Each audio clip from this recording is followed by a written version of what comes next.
We're on the banks of the River Trent today, and as you can see, the river's in flood today. It's very chocolate coloured, absolutely tanking through, but there's still some fish to be caught. So who better to be sat with than river legend and one of my angling heroes, Wayne Swinscoe. And we've come to fish the pole feeder today, and we've already had a nice big roach on it, so I just thought we'd see how Wayne goes about catching these fish.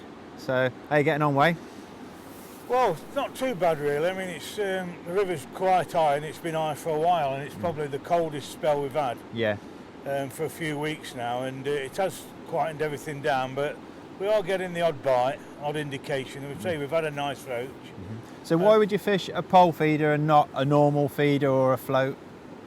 Well, the river's pushing through a lot today, and we want to be really accurate with our feed. The river's been up a long while, so the fish will tend to have pushed into the edges a bit more, so we can target them closer in.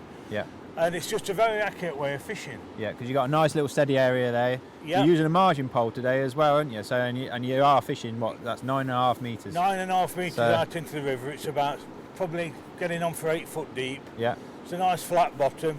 And we can present our bait perfectly. And everything's so accurate, isn't it? I mean, you're never that accurate just underarming a feeder on that line, you can't be, it's impossible. You're directly over it. I suppose, can you use a smaller feeder as well? You can vary the size of feeder you want. I like to have a nice size feeder on, be positive and put plenty of bait in. Okay. Basically because I want to just try and have a spell, probably 2 or 3 times in the match, where I can locate 2 or 3 fish at a time. If I was using a small feeder and just trickling a tiny bit of bait in, I don't think them fish would line up so well. Because we're not after loads of fish today, are we? It's a hard day, you know. Half a dozen fish would be brilliant today, wouldn't it? It would be fantastic to catch 2 or 3 bream and a couple of skimmers. That would be really good. But it's a nice positive method as well, isn't it? So you could hook anything. You could hook a barbel today. In this area there is barbel, there's the odd big chub, but it's mostly bream and skimmers and hybrids. And, so you're using a pole feeder this size today, aren't you? So, and I noticed it's got a weight at the bottom as well. The ledge around the bottom, it just sits flat exactly on your hand like that. So you're lowering it straight down. I'm lowering it straight down, and that bait's just filtering out through the current that's going through it. And what dictates the size of the feeder then? Because you've got some smaller ones, I see. Got some in my pocket actually. It's just, you know, if I was going on sort of going to catch roach somewhere and there was no bream and things like that, I'd be using something like that with not so much bait in it. But that's a smaller cage feeder, again with the weight at the bottom. And there's a plastic size there as well, isn't there? So you're generally using ground bait with this method? Using ground bait, plenty of ground bait, plenty of loose particles in it. I want to be very positive. I imagine with the water being really coloured, you want to put some scent in there as well. Today I'm fishing with Pro Natural ground bait, dark and light. And I've added some 2 different things. I've added some fish meal. 250ml fish meal. There's no fish meal in this ground bait to start with. And then I've added quite a lot of brasem. Brasem's a very sweet, creamy additive, isn't it? It's basically just to create a smell that fish can home in on, hopefully. Right, okay. And shall we ship back your rig and have a look and see how you set it up?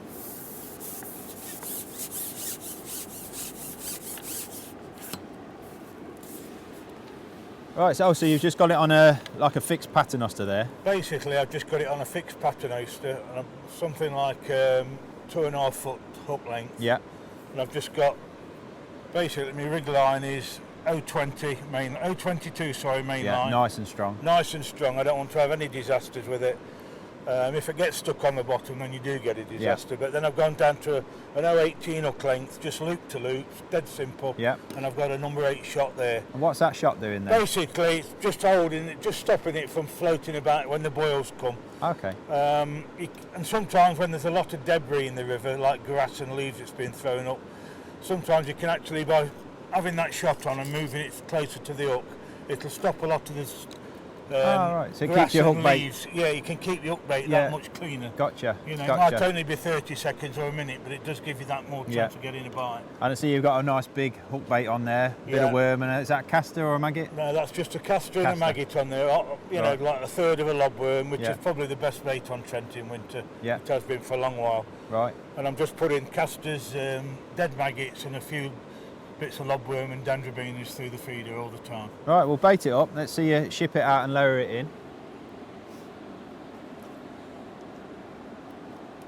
So how often are you leaving it in there for between bites? Well, roughly, it's difficult to tell, but I would say pretty quick, like 4 or 5 minutes to start with in the session. I did cook 6 balls in at the start as well, before I started lowering it in. Yeah. But the longer it goes on, probably I'm going to be leaving it, 5 to 7, 8 minutes, something like that, till I can get a ratio for my bites. And I see you're wrapping it around a cable tie on the end of the pole. Very important when you're swinging it out. You don't want to clip the water and lose any of your ground bait.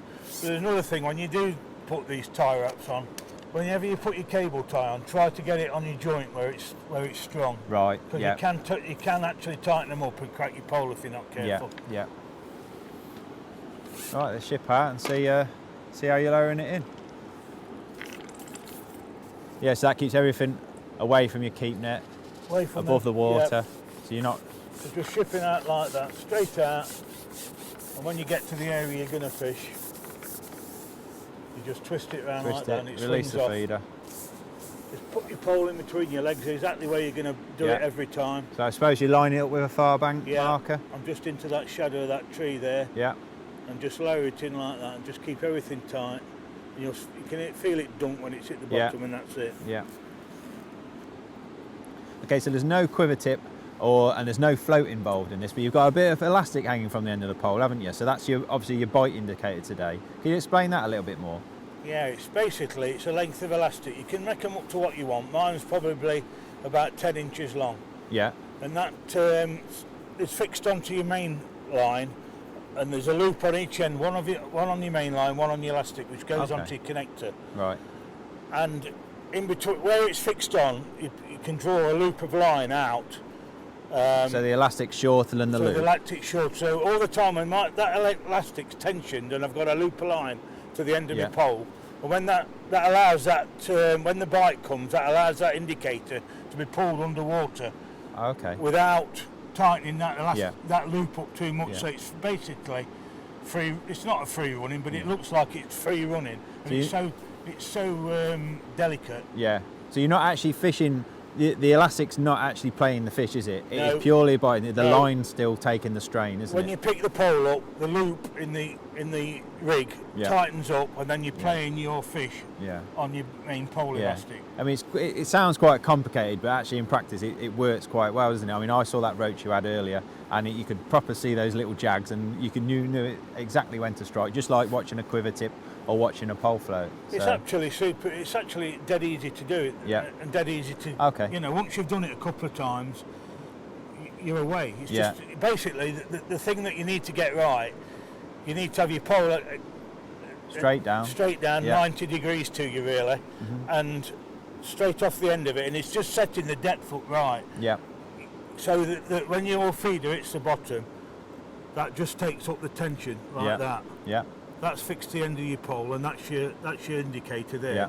And that's just taking the tension of the flow up, basically. Yeah. And when you get a bite, it just pulls down like that. Oh, brilliant, yeah. And that loop of line is from there going through that connector. Yeah, so that will bottom out. So that'll bottom out. Then you're in business, because you've actually got much stronger elastic through the pole. That's what's actually playing the fish, isn't it? Yeah, Dren and pink bungee through the pole, which substantial elastic, but you don't know what you're going to hook. You don't know what you're going to hook.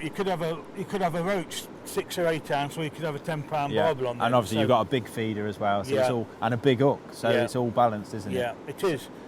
I mean, being that accurate and being able to search down the peg, you just can't get that sort of accuracy with a running line approach, can you? No, I mean, if I was underhand in the feeder here, if you got it within 2 or 3 feet every time, you'd be happy. Yeah. But with this method, you can actually move down your peg a little bit. Once you've had a few fish in a certain area, sometimes they back off, and you can just actually lift your pole, take your feeder off, put a bomb on, and just work your way down your peg a bit, keeping it dead still on the bar. Yeah, I think if you are only after 3, 4, 5 bites from quality fish, it's nice confidence knowing you're bang on the money, aren't you? Exactly. You know your feeder and your hook bait is going in the same place every single time. At some point, you hope a fish is going to find that hook bait, don't you? Exactly. And at some point, there will be a shoal of fish that will come up to that bait. Yeah. In winter, there will be some sort of feeding pattern. It may be 20 minutes, half an hour or what, but they will have a go. Maybe with a change of light, you never know. Well, but you'll be bang on the money doing it. You said a change in light. The sun's out a little bit now. It just does feel that 2 or 3 degrees warmer, and we're moving towards the end of the day. if you're going to get a fish, now's the time, isn't it? So let's hope you do. Yeah, let's keep his fingers crossed. I think we might get another one. Hopefully it's a nice big bream. Well, we're in the area to catch bream and skimmers, so yeah, Yeah. let's hope so.